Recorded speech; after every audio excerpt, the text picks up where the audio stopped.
Hello po sa inyong lahat. Welcome sa aking channel, lalong-lalo na sa mga bago. Hello po. Sa video ko ngayon guys, ay tuturuan ko kayo kung paano mag-face swap. Dito, sa PixArt na application tayo mag-e-edit. Lalo na ngayon guys, na nagtitrending na itong mga face swap na ito. So kung hindi kayo mahilig sa mga mabusising proseso or hindi nyo alam kung paano gamitin yung mga applications na ginagamit sa pang-face swap, pwede rin naman na kayo na mismo yung mano-manong mag-face swap. Kaso nga lang, kapag mano-mano yung pag-face swap natin, mabusisi din to guys. Hindi to pwede na madaliin lang. Dapat slowly but surely. Dapat dahan-dahan lang tayong nagmamano-manong mag-face swap nang sa ganon maayos yung pagkaka-edit natin, pagkaka-face swap natin para maganda yung resulta. Swak yung pagkaka-edit natin. So, ito yung picture na pag-e-editan natin. Ito yung pag-face swapan natin. At ito naman yung picture na ilalagay natin dito or isa-swap natin dito. Ayan. Tapos, ito yung nagawa ko na kahapon. Ito yung na-face swap na. So, kung makikita nyo, talagang swak or maayos yung ating pagkaka-face swap. Hindi halata na pinay-swap lang to. So, walang bakas ng halata mula sa noo, sa tainga, sa mga panga, talagang nag-comprehend silang lahat. Ayan. Tapos, ito yung inedit ko kanina lang. So, ganun din. Same lang din. Maayos yung ating pagkaka-face swap. Maganda to guys. Maganda na matuto kayong mag-face swap. Especially kung mahilig kayo sa mga edit-edit, mga face swap. Kung meron kayong gustong katawan at yung mukha niyo yung gusto nyong ipalit, okay na okay. Lalo na kung marunong kayong mag-face swap. Yan. Tapos, ito pala guys bago tayo mag-start, dapat kung ano yung mukha ng pag-i-editan. Pag-i-editan nyo, for example ito, medyo naka-down ng konti yung isang side ng ulo niya, tapos yung mukha nakaharap. Dapat yung picture na gagamitin nyo dito is dapat ganun din. Kahit yung ulo hindi naka-down, basta yung mukha. Kung yung mukha dito is nakaharap, dapat yun din yung gagamitin yung mukha para swak sila. Hindi kasi pwede na nakaharap yung pag-i-editan nyo, tapos yung mukha na isa-swap nyo dito is naka-side view. Hindi sila swak. Hindi maganda tingnan yung resulta. So, tulad nito, itong picture yung ginamit ko talaga kasi alam ko, same talaga yung aura nila, oh. Yung skin tone lang, mas maputi lang to kaysa dito, pero yung aura nila, same lang. Kaya ito yung ginamit ko. Para hindi rin kayo mahirapan, dapat kung ano yung ng mukha, saan yung posisyon ng mukha, ganun din dapat yung gagamitin nyo para hindi rin kayo mahirapang mag-edit. Okay? So, start na tayo. Unang-una, i-open natin yung ating PixArt application. So, kung wala pa kayo nyan guys, mag-download muna kayo sa Play Store. Then, kung kaka-download nyo pa lang nito, may appear dyan na allow, i-click nyo lang yung allow. Then, ito na. Pag nandito na tayo sa loob ng PixArt, click natin yung plus icon sa gitna. And then, dito, pipili na tayo ng picture na pag-i-editan natin. So, click lang natin yung see all. And then, yan yung gallery, yung recent sa taas. May arrow down. Click lang natin yan para mapunta tayo sa mga albums. So, kunin na natin yung picture na pang-face swapan natin, which is ito yon. Next naman, click natin yung add photo sa baba. Kukunin na natin yung picture na isa-swap natin doon or ilalagay or ipapalit natin doon. Ito yon. Click natin yan, then click natin yung add sa taas. Then, nandito na tayo. So, dito, palakihin muna natin ng konti yung picture. Ayan. Then, sa baba, i-click natin yung cut out. Yan. Then, click lang natin yung X sa taas. Then, click natin yung brush. I-full muna natin yung mga size at hardness nila. Then, kukunin lang natin yung part na ika-cut out natin. Yung gagamitin natin.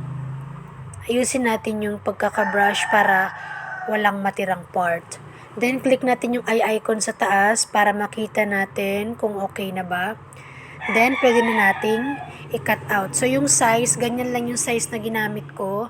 Size 23 at yung hardness 83. Then, click natin yung erase button para bumaba yun. So, dito guys, wag nating i-cut out lahat. So, cut out lang natin, sama natin yung buhok sa gilid. Pati yung konting part ng leeg, sama natin. Tapos yung mga buhok sa gilid, isama din natin yan. Wag lang yung mukha, pati yung buhok sa gilid. Kasi makakatulong yan sa ating pag-face swap para hindi siya ganon kahalata. So, ayan. Yung mga buhok sa gilid, sinama ko lang muna. Din yung braso, tinanggal ko yan. Yung damit, tinanggal ko. Yung konting part lang ng leeg, tsaka yung buhok sa gilid, yun yung sinama ko. Then, pwede nyo i-click yung eye icon para makita nyo kung maayos, walang butas-butas. Then, kapag okay na, click nyo na yung check. Tataas. Yan. Then, dito, gagawin natin, isa-size na natin siya, isa-sizing na natin siya. So, yung capacity, bawasan muna natin para makita natin yung pag-i-edita natin kasi ipaparehas natin yung size nila para mag-swap. So, ayan. I-adjust nyo yung size. So, yung panga nila dapat pantay. Kanilang noo, dapat pantay yan. Yung sa tainga, pantay. Dapat pantay. Hindi lalagpas doon sa kung ano yung size ng mukha ng pang-i-editan natin. So, dito, pwede nyo itong i-zoom. Palakihin muna ninyo konti yung pag-i-editan yung picture para klaro, mas klaro. Mas makita nyo yung lining sa gilid. Yan.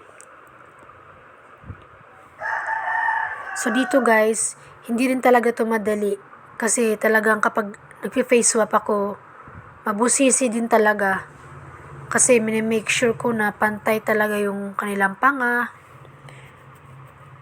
Hindi sobra-sobra. So, dito, ayan, pwede nyo i-zoom in tulad ng sinabi ko kanina, ayan. So, kung sinom in nyo, makikita nyo, talagang klarong-klaro. Yung klarong-klaro sila, oh. Para malaman nyo kung may sobra. Yan, i-zoom in nyo. Yan. Tapos, huwag nyong madaliin. It takes time talaga, guys. At yung paglaan nyo naman ng oras, maganda naman yung kapalit nun. Kapalit nyo naman nun is magandang resulta. Kesa naman sa mabilis matapos pero halata yung pagkaka-face swap or hindi maganda. Parang wala din. Tapos dito sa may noo, pwede nyong ipantay sa sa mata na lang kayo magbase. Kung hindi nyo masyadong makita yung sa noo. Yan. Tingnan nyo lang ng mabuti. Pwede nyo ulit-ulitin. Tulad ko, kapag nag-face up ako ganyan, no, inuulit-ulit ko talaga. Hanggang sa tingin ko okay na, dun na ako mag-stop.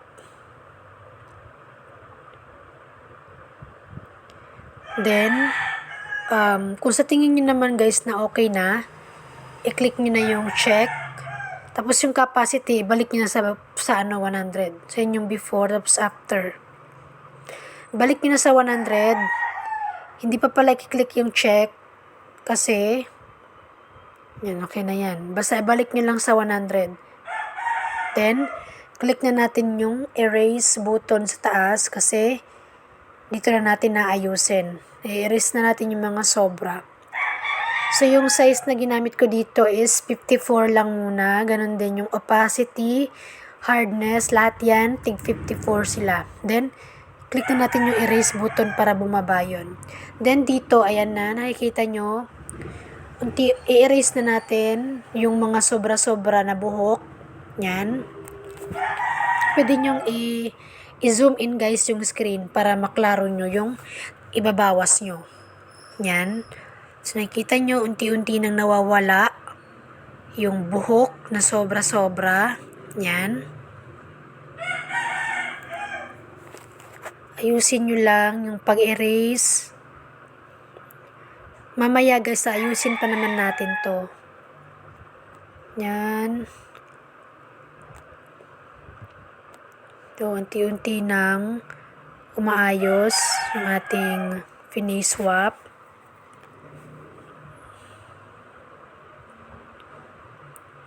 I-zoom in nyo yung screen guys para klaro. Maklaro nyo yung babawasan nyo. So, malapit na tayo sa katotohanan. Yan, unti-unti nang nawawala yung mga sobra-sobrang buhok.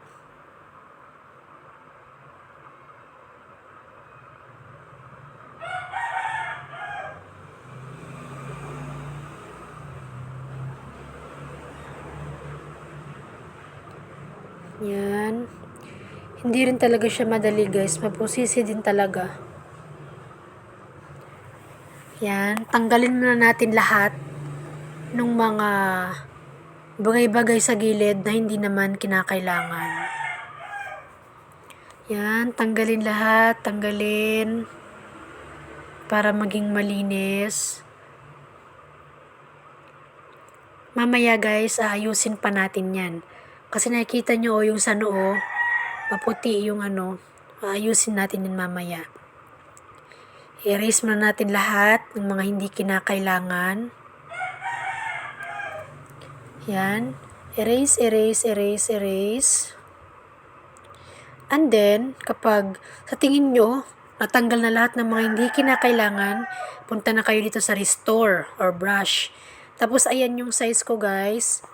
Wait lang ha. Iulit ko yung ulitin natin yung size na ginamit ko kanina. Sige, balik muna tayo ng konti. Kasi baka hindi nyo nakita. So, dito tayo sa sa erase pa to. So, pag natapos na yung pag-erase nyo, ayan, punta na tayo sa restore. Ayan. So, ayan lang yung size na ginamit ko. Size ko, 63, opacity, 54, hardness, 43. So, kung napapansin nyo, iba yung kanina, diba, yung sa pag-erase natin. Dito, sa pagre-restore na natin, medyo tinaasan ko yung size, yung opacity, ganun pa din, pero yung hardness, binawasan natin. So, dito, sa restore naman, or brush, i-restore natin yung mga bagay na tinanggal natin na para ang tawag nito, mag-complement lahat ng mga kulay or skin tone. Ayan. Tulad nito, yung noo, tingnan nyo, maputi yung sa unahan, ayan. So, nire-restore ko yan ulit or binabrush ko yan ulit, ayan. Para unti-unting matakpan yung mga, kasi yun diba yung pinag-editan natin, medyo maputi siya dito sa pinay-swap nating mukha. Kaya, nirestore natin yung mukha na ginamit natin para yun yung lumabas dito. Hindi ganun kaputi. So, ito yung sa gilid ng mga panga-panga. Nirestore din natin yan kasi pumuti siya. Yan. Yung bangs sa ipinalit kong picture ay nirestore ko para hindi halata yung sa gilid. Ayan, nakita nyo yung panga, unti-unti na silang nagko-complement, pumapantay na yung kulay nila lahat. Yan, nire-restore ko na ng maayos. I-restore nyo buong mukha, sa gilid, sa panga, sa noo. Yan, so unti-unti na. Unti-unti nang pumapantay lahat at nagko-complement. Yan, sige lang, restore nyo lang ng restore hanggang sa tingin nyo okay na at kontento na kayo. Kapag okay na guys, click nyo na yung check sa taas. Ito yung opacity, ito yung before, then after. Yan, kinompare ko siya. Yan yung before, medyo maputi talaga, then yung after, sakto lang. So kung makita nyo, maayos na yung ating pagkaka-face swap. Wala nang halata or bakas ng halata. So pwede na natin siyang i-save kapag okay na. Save to your photo gallery. Kapag lumabas yan sa PicsArt, ibig sabihin na save na yan sa ating albums. Tingnan natin sa ating PicsArt album. Ayan, ito yung nagawa natin ngayon. So kung i-zoom natin, titingnan nyo mula sa noo, tainga, panga, maayos siya. Hindi halata yung sa gilid, pantay yung kanilang color. Tapos, ito naman, yung inedit ko kahapon, pinakita ko na sa inyo kanina. So, ganun din. Same lang din yung pagkaka-edit ko. At ito naman yung pinag-editan natin. So, ilipat natin doon, natin ko compare natin. Yung before, yan, and after. So, swak talaga yung ating pagkaka-face swap, hindi halatang finways, nabubulol ako, hindi halatang finways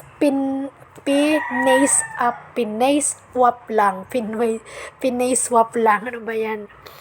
So anyway, ayun lamang guys, yung aking video sa ngayon. Sana po, after nyo ito mapanood, ay nagkaroon kayo ng idea tungkol sa pag-face swap. At marami pa akong gagawing tutorial guys about editings, application. Sa ngayon, ito lang muna yung ma-share ko sa inyo ngayon. Sana after nyo ito mapanood ay meron talaga kayong natutunan. At meron akong babasahin sa inyo.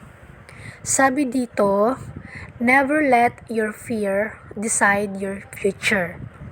Don't be depressed if someone refuses to help you. Don't be sad if someone ignores you. Remember the words of Einstein. I am thankful to all, ulitin ko, I am thankful to all those who said no.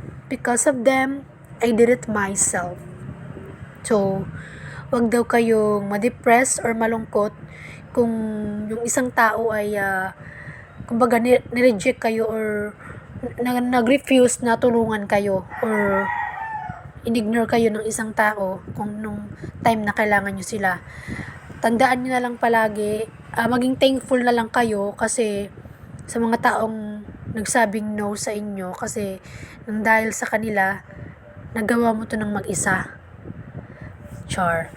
Ayun lamang guys, pa-favor na lang po ako. Sana po, wag niyong kalimutang i-like ang video na ito.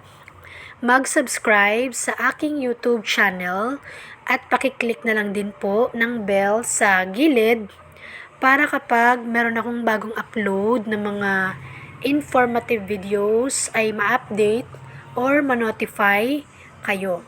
Ayun lamang po at maraming salamat sa panonood. God bless!